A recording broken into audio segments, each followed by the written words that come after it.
right, welcome everybody. What's going on, Cane fans? Cane, please hit that like button, Canes Nation. Actually, I saw, Rob, you just reminded me of something. I saw something on a T-shirt once years ago, because you know how they call it like Buckeye Nation and Gator Nation. On this shirt, it was like, it's not a nation, it's a family. So to me, this is the Canes family, not the Canes Nation. So, but yes, please hit that like button. So by the way, thank you guys so much for all the, the likes and the comments on my last video on Tuesday when we had Coach Mirabal on. I'm still getting over how awesome that interview was. Really fun. Hope we can, hope we get him on again, maybe sometime later in the season. Maybe we get another coach, maybe we get like Coach Feld or somebody like that, putting it out into the universe. That would be cool to have maybe another guy from the staff on. Yes, sir. Amen. So speaking of family, Les, what's going on, sir? We have a very special guest from the Degenerate Nation. If you're a part of that, if you're part of the Miami Flow chat, if you'll know who this guy is for sure. If not, please hit up Max, hit up Flo. They'll get you on there. Yeah, without any further ado, let me bring on my guest, the General. Hi. How you doing, John? How's it going, my brother? Everything great. Everything great. Thank you for having me. Yeah, no problem, man. You always have great takes, man. I've been wanting to have you on for a while. When we're playing golf, you always have good stuff. And I'm like, man, you'd be great on a freaking show or a podcast or something. So I know Flo's brought you on a couple times, so I wanted to bring you in. Thank you. But Mitch, I'm not feeling great about tomorrow, Saturday. But that may be because I'm putting my 2 weeks in tomorrow. Oh, nice, Mitch. I'm guessing new job opportunity came up. Well, hopefully he hit the scratch off. Oh yeah.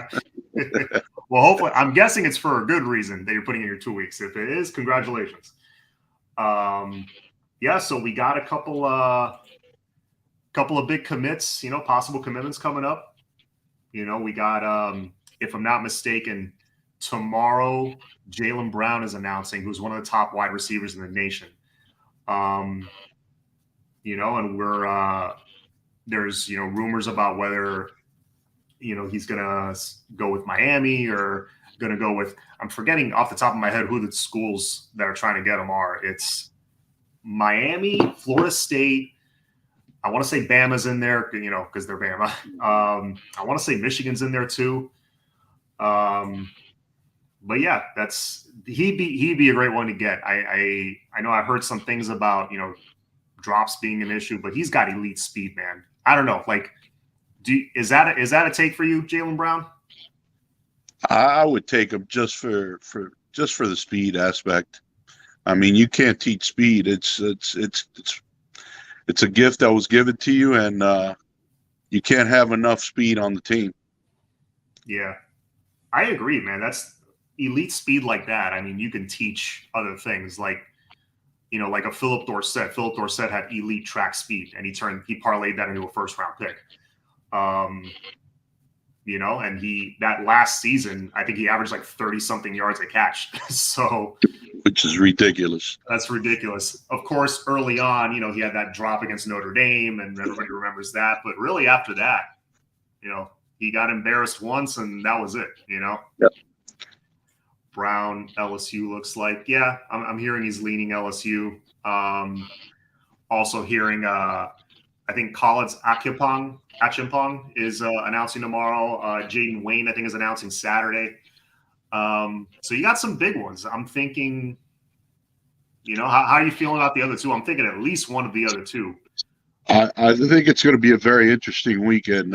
We're going to have it's going to be more like a roller coaster, because we might want some players that thought that we're going to be here, and they might not. And some players that we thought were not going to be here that we're going to get. So it's going to be a roller coaster ride this weekend, but I think it's going to be on the brighter side. I think so. I mean, we've already got so much momentum. It's like, okay, if we miss on a guy or two this weekend, it's, not the end of the world. We've got so many elite prospects that I think want in that, it's kind of a good problem to have. I think at certain positions, it's kind of it's like, do I take this elite guy or do I take this stud over here? Which one do I go with? There's one spot and two guys I want in. It's not so much like in past years where you're scrambling to, guys are committed, they decommitted and go to Bama or Ohio State, and then you're scrambling to get a couple of 3-stars at the end. John, it's incredible how we have a tremendous staff, right? But when you start picking up like blue chippers, it makes your job a little bit easier. For instance, you get Rashada, right? And now everybody wants to come here. Then you get Francis and all the trench bullies want to come here. So it's very exciting times when you could do that as a staff, and it just looks bright in the future. So I'm looking forward to it. Yeah, man. Achimpong to Michigan. Yeah, it's from what I'm hearing with Collins Achimpong, it's like a coin flip between us and Michigan. We're the ones like they're the two schools talking to him the most. If you don't know who he is, Collins Achimpong is like he's that really tall, like 6'7", 250-pound. I think he's like a number 60-something, 50-something recruit overall. Yeah, that dude's a beast. He took a picture with next to Jason Taylor, and Jason Taylor looked like at least 2 inches smaller. So he's a legit 6'7". Oh, super legit. Yeah. Super legit 6'7". Let's see what else we got here. Comments are flowing in. If I hit the lottery, y'all will be getting grocery bags, not McDonald's bags. Unlimited Kias that Flo promised y'all, but no, I'm getting to a much better insurance job. Thanks, though. Oh, congrats, man. Congrats on that, sir. We got our Alex CANE. I see you guys do that in the chat sometimes, and Flo never posts it. Yeah. So let's see what else we got here. We'll have a second guest coming on in a few minutes, hopefully. And see, Terry, only commit we get this weekend is Wayne, and I'm fine with that. Yeah, if we get 1 out of 3 and that's the dude, I think I'm pretty okay with that too. I think he's the 5th best edge guy in the nation. I think he's a 5-star right now. 6'5", 240, 250, whatever. I'll take that in a heartbeat. Have you had a chance to see any of Jaden Wayne's like highlights or anything? Very little, but you could tell that he could put some weight in. Mm-hmm. He has a big frame for a defensive end. So who knows? Maybe he packs more weight and they move him to the inside in the future. So it's an option, but he's a big boy. Yeah. Yeah, I noticed they mentioned that with a couple of guys. Like I know Reuben Bain is another guy that's rumored to maybe eventually move inside, like add more weight to his frame. What's your opinion on certain players doing that? Like, you think maybe it's like a case-by-case basis thing, or because it seems like this staff wants to cross-train guys to play multiple positions? I mean, these guys are trained to – they have eyes that are special. So if they see a specific guy – I'll give you a perfect example. The guy that we got from Clemson, the tight end, Misko, what's his name? I can't – Mike Heska, I think. Just look at that guy block. He's an animal blocking. So what does Cristobal think? He has great feet already. He's a tight end. He has the frame to put the weight. Let's try him out and put him at tackle. I mean, perfect example. Look at Winston. Look at Fox. Guys that were tight ends, and they moved to offensive tackle and made a good career out of it too. Yeah, no, that's true. Quite a few guys have done that. And with that, I just saw my guest pop into the backstage area. Let me bring him in. But before I bring him in, he is the host of the Fours Up podcast, which I'm a big fan of. I'm sure most of you guys in the chat are familiar. I know he'll probably share with us what he's doing right now. I know he's part of. He's doing some stuff for OBB Legend. I know he was part of, State of the U at one point. So without any more delay, let me bring him in. Marsh, what's going on, brother? How you been, man? How's everything? Good. Thank you guys for having me on. How y'all doing? Good, man. Been wanting to have you on for a while. I know anybody who has a Twitter account who's a Canes fan probably has seen your tweets and knows who you are. But yeah, I was just sharing with them like what it is that you got going now. But if you could let them know, for the few that maybe don't know or not too familiar with you, let them know where they can find your stuff and everything. Yeah. So I've been doing Fours Up, the host of the Fours Up podcast with Jordan Nelson for a few years now. I've been just creating content for OBB Media. I was with State of the U for 3.5 years, and but I mean, most people know me from Twitter, so yeah. Sometimes you're one of the 5 or 6 people, like when we get a big win or a disappointing loss, I'm like, okay, what's he saying right now? Yeah, I've let my emotions show a little bit too much on that app, but I think that's part of the charm. So so my co-host Javi and I were just talking about some of the recruiting wins recently. Exciting stuff. I have not been this excited during a recruiting season in a long time, because I feel like for once we've landed big time names like this before, but how often have they fallen off towards the end, right? Because we started 2 and 3. Mm-hmm. For now, it's it seems real. It seems like it's the start of something massive and the start of a real turnaround. I mean, what are your thoughts landing Jade, Maui Goa and all these guys?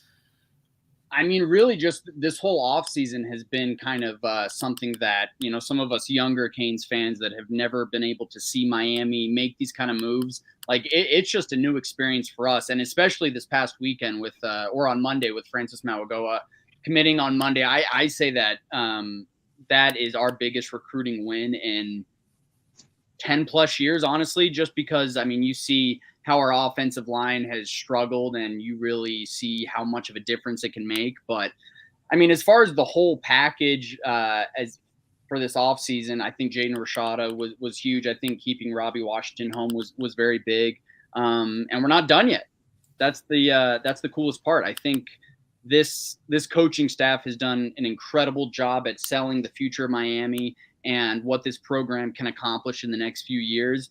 And me as a Hurricanes fan, I mean, everyone knows that I've been very disappointed in years past, as we all have. But the fact that UM is putting this much work in, not just the coaching staff, but the administration, things like that, I think it is one of the best times ever to be a Hurricanes fan. Oh man, it's we're pretty jacked up. And Holly and I are in the Miami Flow chat now, it's like hundreds of people. We the stuff in there, it's way more fun when you're winning or about to win. Yes, way more fun. I was just about at my breaking point at the end of last year. I think all of us were. Javi, do you felt the same way? You were pretty much right there. Man, I've been there for a long time. It's just we've been sold by the media.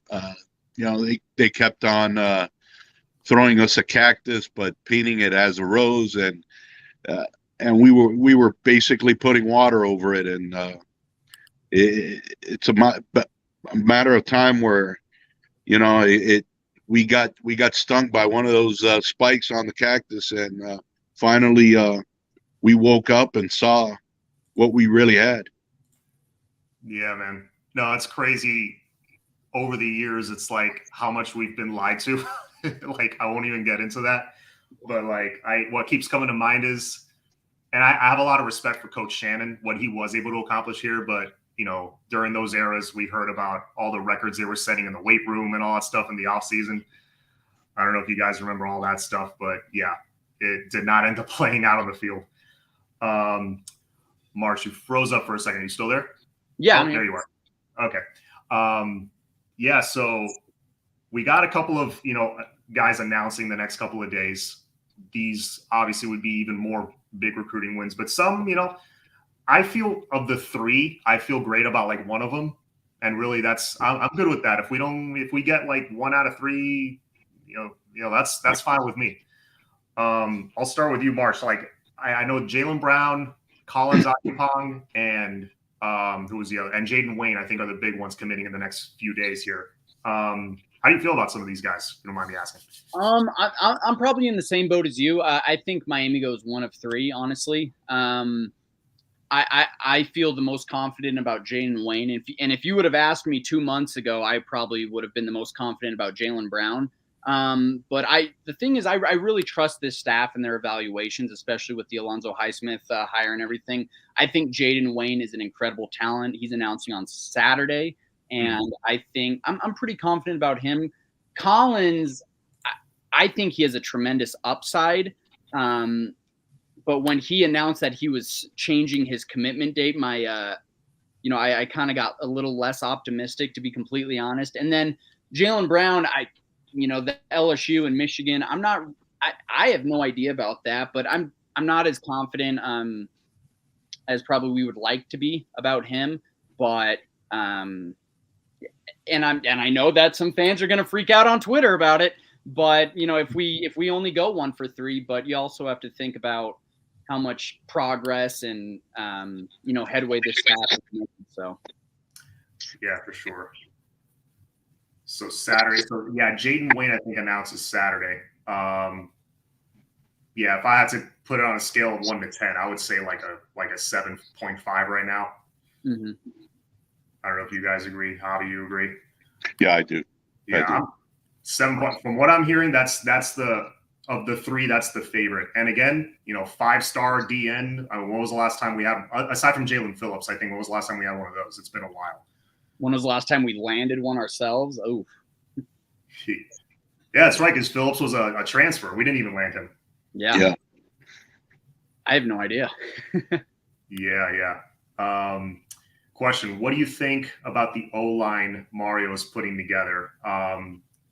I heard someone, I think it might have been Gabby on his podcast. I think I was listening to it yesterday, that this could be the best O-line haul UM has ever had.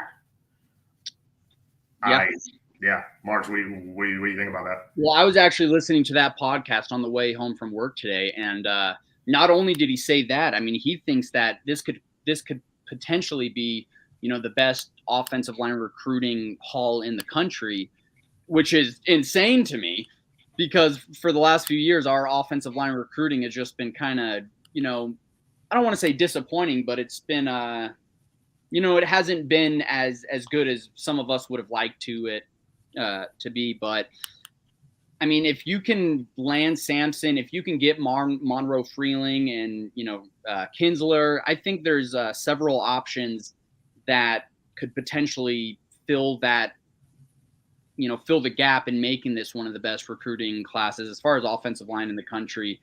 The fact that we get Francis Mauigoa, and one of the reasons that I think it's one of our biggest recruiting wins in the last 10 years is because I'm very excited to see what that will trigger.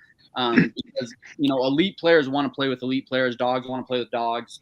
And, if you're a guy like Sampson, 5-star offensive tackle, you want to be paired up on the other side with a guy like Francis Mauigoa. And that was one of the things that I was most excited for when Coach Cristobal was hired, is that, he played offensive line. He has a history of developing these offensive linemen, Alex Mirabal as well. So, and like I said earlier, like, this unit has been one that has consistently struggled in years past. So I fully trust them when it comes to developing a very good offensive line. Oh, 1,000%. Yeah. We had a brief moment there in like 2013, 14. We had a good O-line with Duke. But yeah, before that, 03, 04, I think was the last time we had like a consistently solid O-line. And by the way, Winston, yes, Chad Thomas was the last like rush end, like 5-star stud that we got. Yep. And even that's a good one there. He was awesome. And really, he was awesome towards the end. He didn't even really get developed like he should have, in my opinion. Mm-hmm. All right. So switching gears here really quick. The whole, this is the talk of every college football podcast around the nation probably right now, is the conference realignment thing going on. It is happening very fast, and I'm not sure where we're going to end up. It seems like Miami will no longer be in the ACC or the ACC will cease to exist, which I am totally fine with. I don't know how you guys feel, but it seems like that's where we're going. I'll start with you really quick, Javi. So where do you see it going eventually? And as a fan, like where would you want to see us end up? Personally, I'll go where the money's at. If we can get more money from one conference, I think it's better for the program because we can allocate that money to recruiting, to better facilities, yada yada. But I think where the money's at, that's where we need to go. Forget conference, and because you're still going to have the glamour of, and you're gonna spark some old rivalries. If you go to the Big Ten, for instance, you're going to start the Penn State thing again. We had some fascinating games back in the past with Penn State. We can do, we can start one with Ohio State. I mean, I still got a bitter taste in my mouth when they took away that national championship. We all do. I mean, let me tell you, I'm still looking for that ref. He's on the witness protection program, but I'm looking for him. Terry Porter. Yeah. I think, well, he was kind of old. I think he might have passed away already. That was 20 years ago. No. So we on our Discord, Max has puts up a Zoom call almost every night. Yeah. We had a fascinating take on this. I mean, a lot of great intakes by degenerates, and but I always say I would go probably to the Big Ten, and I'll tell you why. Because you got two of the three biggest markets in New York and Chicago. So what are you going to get from that? You're going to get more money. The only one you're missing, and you might get that if you can, you can get an Oregon, Washington, maybe 3 or 4 teams from the Pac-12, and you could get the LA market too. So you probably get 3 of the biggest markets in the nation. So that's more money for the conference. And I'm going to be honest with you, I don't care what the SEC does. They can't compete with that. That's a good point. At least money-wise. Money-wise, yeah. That was a good point. Marsh, what do you think? I mean, I do think that's a very good point. I never even thought about the whole New York, Chicago, market as being a factor, but I think that's a very good point. To me, I don't care. To be completely honest, I don't care that much where we end up, Big Ten, SEC. I'd probably rather see us go to the SEC, one, because I want to play the Gators every single year, and 2, I want to go. This is all personal reasons. I want to go to games in Oxford or in Tuscaloosa and those kind of places. And I think that there could be potentially more money in the SEC. But again, like, I think we're talking like small differences when it comes to SEC, Big Ten. And also, like, obviously the Big Ten has had a lot of success, but in my opinion, the SEC has had the most sustained success in college football. And I want to play against the best because I think that's going to elevate our game a little bit more. I think, playing the Dukes and everyone like that has not brought us down, but it's kind of limited our, what's the best word, our potential in a way, because I mean, if you're playing Alabama and Auburn, like on a yearly basis, you're playing the Gators, I feel like that's going to make you want to step up your game recruiting wise and development wise, and, who you bring on the coaching staff. So I would say SEC, but then again, like, I wouldn't mind going to Michigan Stadium or Columbus, for a road game, but I just want to win. I'm with you. I want to win. I think the more interesting matchups are in the Big Ten, reigniting those old, like the Penn State and the Nebraska and all those. And of course, USC's going there now. They're like number 1 on my all-time like dream opponent list. It's USC and Michigan, and you'd get both if you go there. Yeah, cool. A lot of people say no to the cold weather places, but honestly, I agree with that. You agree with that? Listen, we don't play well in cold. Like, that's a fact. I'm gonna go to the older guy, and I'm like in age between you two guys. I remember, early 2000s, we went to some chilly games, and it didn't matter. Obviously, that was the greatest team of all time. But Javi, you remember back 90s and 80s? we played a few cold games. Did it matter? For us to start the game, yes. Once we were warmed up, it was lights out. It was lights out. Yeah. I don't know if it was that at halftime they had 2 bottles of whiskey or something, but they did warm up after. Yeah. All right. Notre Dame probably end up with the Big Ten. Yeah. I see. I honestly, I think the ACC is a sinking ship. But anyway, yeah. So Marsh, I didn't want to keep you on too long, buddy. I know you're pretty busy, but just wanted to ask you one more question. I used to be big on the predictions, but I used to think that that's like for the season, but then I thought that that's bad luck. Okay. But you know what? It's July. The season's right around the corner. Now we're close enough to it that I feel like, okay, you got like a decent feel maybe for the team now. What are you thinking for 2022? And is the ACC championship a possibility? I'll answer the first question first. As far as like predictions, I think 9-3, and a lot of people are going to hate me for saying this. I think 9-3 would be a giant step in the right direction. And I think that's kind of the floor is 9-3. I think 10-2 is very attainable, just because not so much that I think we have an elite roster, which we do in some positions, but also, I mean, and I hate that I'm saying this because I say it every single year, but look at our schedule.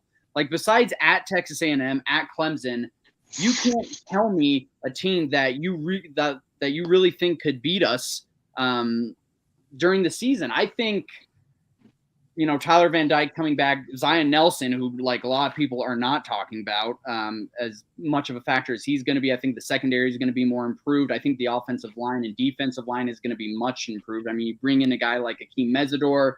I think linebacker still needs to get figured out, but 9-3, 10-2.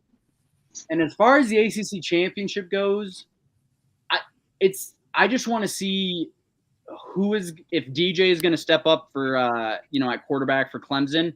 I think we'll know a lot when we play them in November, and if we can keep it somewhat close and meet them again in Charlotte, I'm not going to say we're going to win, but I would feel a lot more confident, honestly. I think that this team has been dying for a complete coaching staff like this for a very long time, and I don't really think that people understand how much of a difference like a coaching staff like this can make. I mean, if you look at Mario Cristobal at Oregon, in his second year, they went 12-2 and won the Rose Bowl.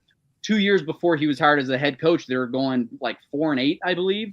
And so I think Mario has the vision that we haven't seen in a head coach maybe since Butch Davis. But also like this year is not what we're going to see if this year we struggle a little bit, we can't just write it off. Like, we have to see the bigger picture. It was hard to see the bigger picture with Manny Diaz. But Mario is not just building, a good team for 2022. He's trying to set a foundation for what we can achieve for the next 5 to 10 years. Amen, brother. And I would love to end Clemson's home winning streak because they're getting dangerously close to ours. They're still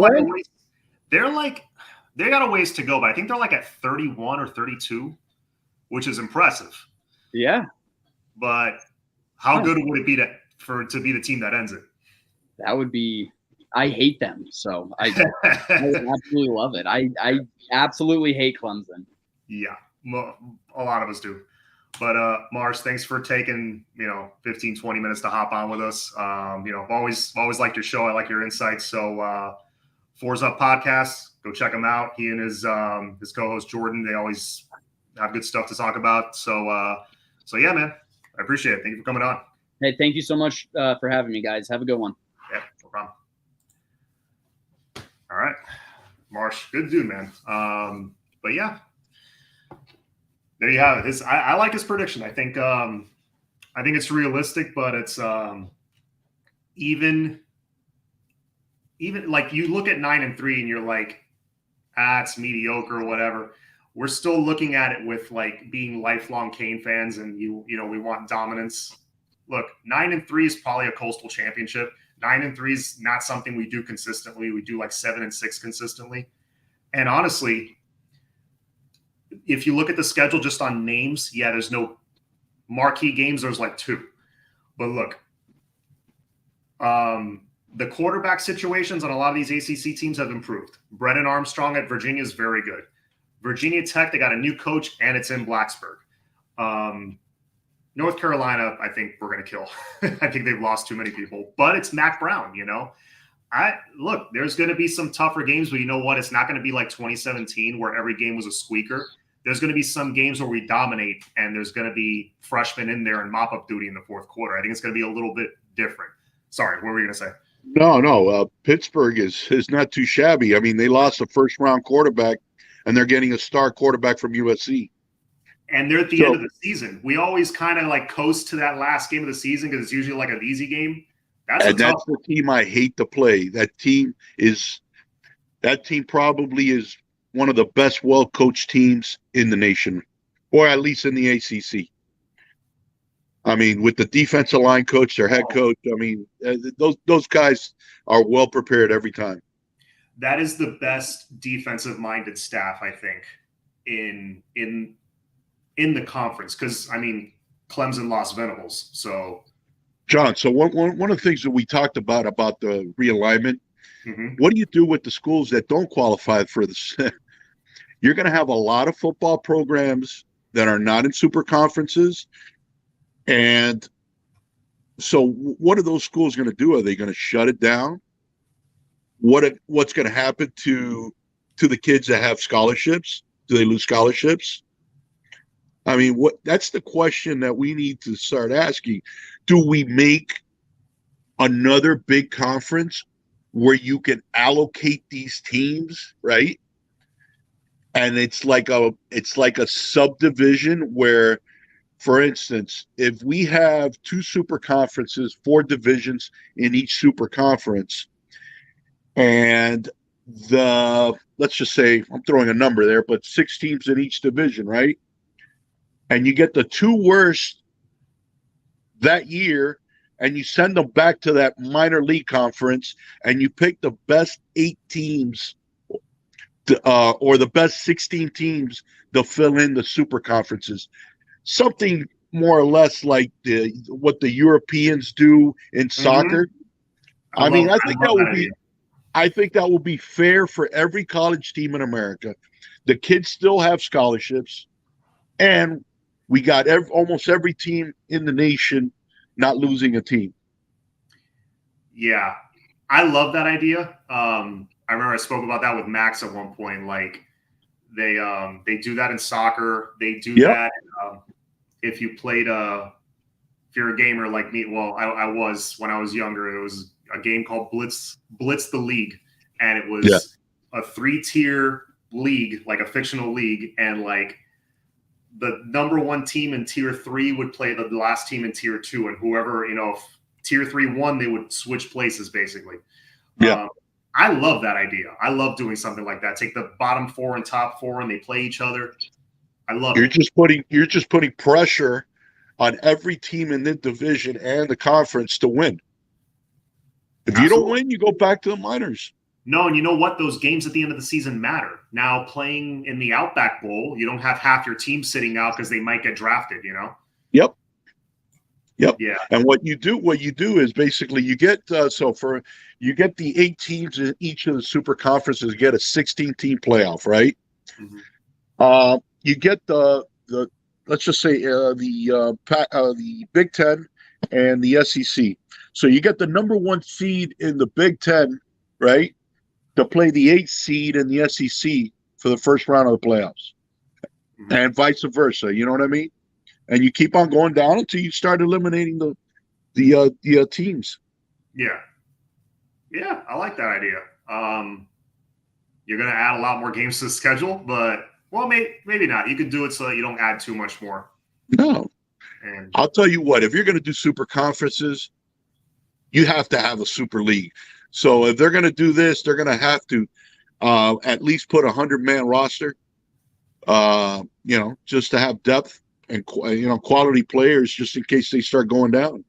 and have maybe a 14-game season. Yeah, 14. Should you make it to the playoff Correct. round? Correct. That's only the elite teams, which those guys are, a lot of them are going to play in the NFL anyways. Yep. Yeah, no, it's a good point. Matt, what's going on, sir? Pitt in Miami, I like our chances. That's true. It is a home game, and if we go into that game with any kind of momentum, that game could decide the Coastal, which is this year is the last year of divisions in the ACC, so it's our last chance to win the Coastal one more time. That game, it's going to come down to it probably, and that's going to be a raucous crowd at Hard Rock. That's going to be fun. John, at least I want to win one ACC championship before I leave to a super conference. Oh, hell yeah. No, we all do. We all want that. And I think it's would very it would it be sweet to have the last one? Yes. Yes, it would. It'd be sweet to have the last one, sweet to finally knock off Clemson, like we were just saying, break their home winning streak. Yeah, it'd be sweet for many reasons and kind of close that ugly chapter of our history of the ACC and move on to one. Let's see if I missed anything here. Look at Saban's record the first year. Don't get so mad if we don't do amazing. And Mario's a better recruiter than Saban was starting out with a new team. That's a great point. It was yesterday or today I was listening to something and they were saying, Saban was 7-5 or 5-7 his first year. But then that second year they went to the SEC championship. They ran into Tebow at their peak. And then the third year they knock off Tebow. They win the national championship against Colt McCoy in Texas, and they were off and running after that. Yeah, but I don't think Saban had the transfer portal the way we have it now, where we can plug in players. Mm-hmm. So that's a difference right there in itself. And also, you have now I thought my train of thought. I just forgot what I was going to say, but go ahead. I forgot what I was going to say. No, that's cool. It's cool. No, it's a good point because you almost bring the free agency factor into it. So it's kind of like, any Dolphin fans listening, you'd remember we were 1-15 in 2007. Cam was fired. Plus, I mean, this is what I now remember. We had 3 coaching staffs. Saban didn't have the amount of coaches that we have right now. That's true. I mean, it's incredible. I mean, we might have more coaches than some NFL teams. Yeah, I think it's on par with NFL teams where they have, if you count their analysts and all that stuff, it's like a coach per player almost because correct. It's a 3-man roster. It's like close to that in coaches. Yeah. But yeah, no, what I was going to say is now with the transfer portal, it's kind of like when Miami back dead last in 2007, 1-15, and in 2008 they win the division, with the Wildcat and all that stuff. You remember that year? Yep. Parcells came in as the GM and plugged in like some free agents and got a good veteran quarterback. And, it doesn't take much. It doesn't take a lot to go from mediocre to good. Now, from good to great, that's different. And when you're in a conference that you don't have too many great teams. True. So you have above average teams and maybe a couple of good teams, but it's not like the SEC where it's stacked. Yeah. Remember this name, College Football Eastern Conference. Yeah, there's going to be some name changes to these conferences. For sure. DT's interested in us, the one that went to Texas. Oh, you're thinking of I'm forgetting his name. This kid that committed to Texas. Well, he's committed to Texas right now, so I don't know. I mean, we got a chance to flip people for sure. Once we step on the field and people see it, the product, you never know. Look, I keep on saying people get gung-ho with people recruiting today, tomorrow, the next day.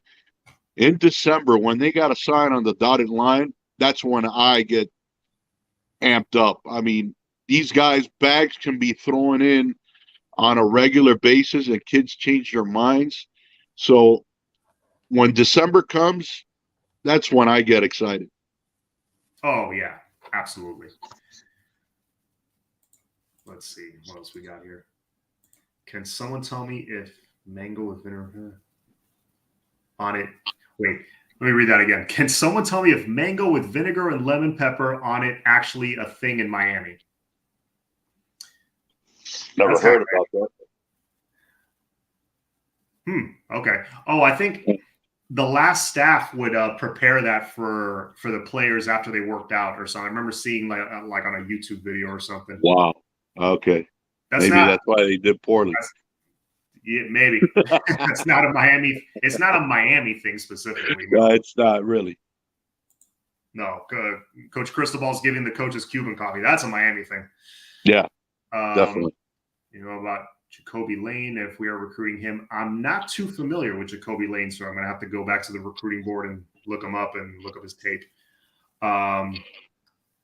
It will be interesting to see if whatever happens in the next couple of days, how that board's like.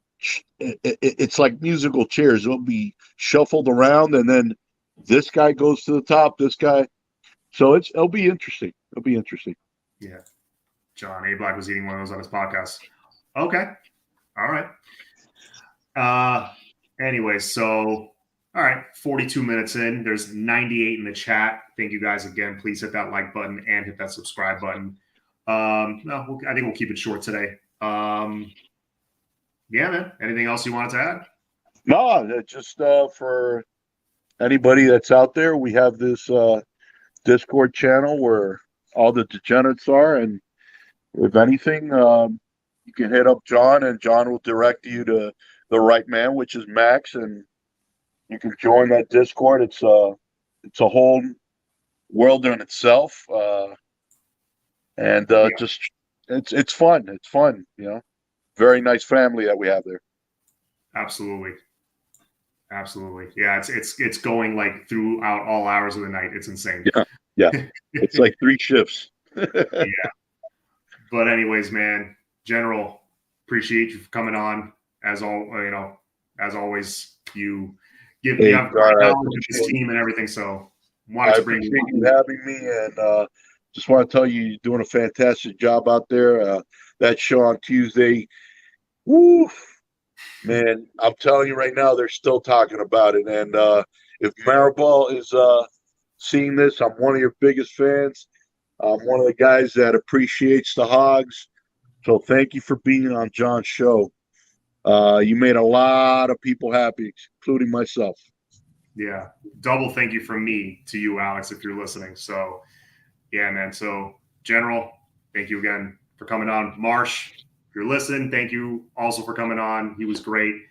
And I'll be back on next Tuesday, unless I decide to, do an impromptu show. Like, let's say we go 3 for 3 this weekend. I don't know if we will, but, we'll see what I'm feeling. And, maybe I'll hop on, maybe not. But anyways, guys, thank you. Have a good night. And as always,